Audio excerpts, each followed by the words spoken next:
فاروق نواز بھٹی صاحب، آپ کو کیا لگتا ہے، سیم سوال آپ سے بھی کروں گی، کہ کیا حکومت معیشت کو سنبھالا دے پائے گی؟ دیکھیں، جہاں تک معیشت کی بات ہے تو جس طرح آج بھی انٹر بینک میں ڈالر جو ہے وہ مہنگا ہوا ہے، اور مزید آنے والے دنوں میں مہنگائی جو ہے وہ بڑھے گی، اور بجلی کی قیمتوں میں انہوں نے اضافہ کر دیا ہے، اور دیگر چیزیں جو ہیں وہ بڑھ گئی ہیں۔ تو جو مفتیٰ اسماعیل ہے نا، جو بڑا کاریگر، اور جس نے کہا تھا جی میں بالکل آتے ہی جو ہے وہ معیشت کو جو ہے وہ پہیے لگا دوں گا اور وہ میں ٹھیک کر دوں گا، تو جس کے حوالے سے یہ کہہ رہے تھے کہ جی یوں پیسے آئیں گے IMF کے اور معاملات ٹھیک ہو جائیں گے، بھائی یوں پیسے آئے IMF کے اور یوں نکل گئے، یعنی آپ نے جو ان سے قرضے پہلے لیے تھے ان کی قسطیں بھی آپ نے دینی تھیں۔ اس کے علاوہ یہ ہے کہ جب تک آپ دیگر ممالک سے پیسے نہیں لاتے، یا وہ پیسہ جو منی، یعنی اس قوم کے ساتھ عجیب طرح کی واردات ڈالی گئی،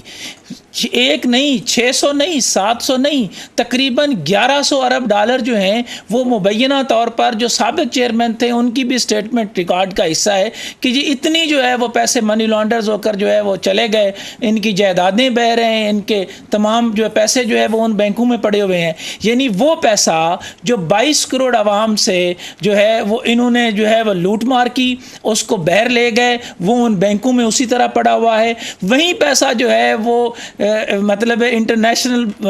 حوالے سے ہمیں جب چاہیے تو IMF کے پاس جو فنڈ ہے تو وہ بینکوں کا ایک پورے کا پورا سسٹم ہے جو فنڈ دیتا ہے، تو IMF کا وہی والا پیسہ، یعنی ہمارا ہی پیسہ ہمیں ہی سود کے اوپر دے کے، یعنی غلامی کی ایسی زنجیروں میں انہوں نے گڑا ہے، اور پھر اوپر سے روزانہ کی بنیاد پہ جھوٹ بولتے ہیں کہ جناب ہم معیشت کو جو ہے وہ بہتر کر دیں گے، ہم پاکستان کی معیشت کو کنٹرول کر لیں گے۔ بھئی کس طرح کنٹرول کر لیں گے؟ بات یہ ہے کہ ڈالر نے تو اوپر جانا ہی جانا ہے، جب آپ نے کوشش ہی نہیں کرنی کہ آپ اپنی معیشت کو ٹھیک کریں، آپ کے اخراجات وہیں کے وہیں کھڑے ہیں، سرکاری بابو جو ہیں وہ اسی طرح جو ہے وہ مال کما رہے ہیں۔ اور یہاں میں ایک اور بات کرنا چاہوں گا، اور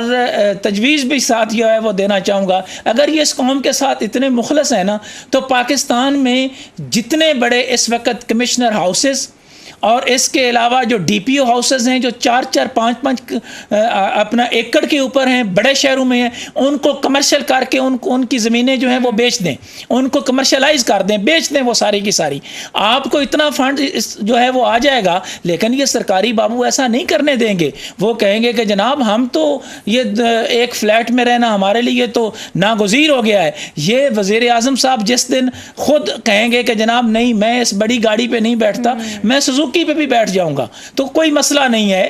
اس سے اخراجات جو ہیں وہ کم ہوں گے، لیکن نہیں انہیں پوری مرسڈیز کی وہ چاہیے۔ میں دیکھ رہا تھا اس دن چیئرمین سینٹ کے ساتھ جو گاڑیاں چل رہی تھیں وہ تقریباً 8 کے قریب مرسڈیز تھیں، ان کی کل مالیت چیک کی جائے تو مبینہ طور پر وہ 22 کروڑ کے لگ بھگ بنتی ہیں۔ میں دیانتداری سے آپ کو یہ کہتا ہوں کہ صادق سنجرانی صاحب کو ہم نے اسی پارلیمنٹ میں انہی گناہگار آنکھوں سے دیکھا ہے کہ وہ کس طرح پیپلز پارٹی میں ان کی انٹری ہوئی۔ تو یہ 22 کروڑ کی جو گاڑیاں ہیں مرسڈیز، ان کے حوالے سے چیئرمین سینٹ سے کیوں کوئی نہیں پوچھ سکتا؟ کیونکہ ایک تو تعلق ان کا بلوچستان سے ہے، دوسرے وہ حرفن مولا ہیں، وہ عمران خان بھی انہی کو سٹیمپ کرتا ہے، زرداری صاحب بھی انہی کو سٹیمپ کرتے ہیں، ان کے لیے بھی قابل قبول ہیں۔ تو جب اس طرح کا نظام ہوگا اور آپ کی اسٹیبلشمنٹ جو ہے وہ مبینہ طور پر واردات کر کے ایک نیا چکر چلائے گی کہ جی معیشت یہ ٹھیک کر دیں گے، یہ ہم نے بڑے کاریگر لے آئے ہیں، یہ عوام کو اسی طرح ٹرک کی بتی کے پیچھے لگانے والی بات ہے۔ جس طرح وہ کہتے ہیں نا کہ جی آپ نے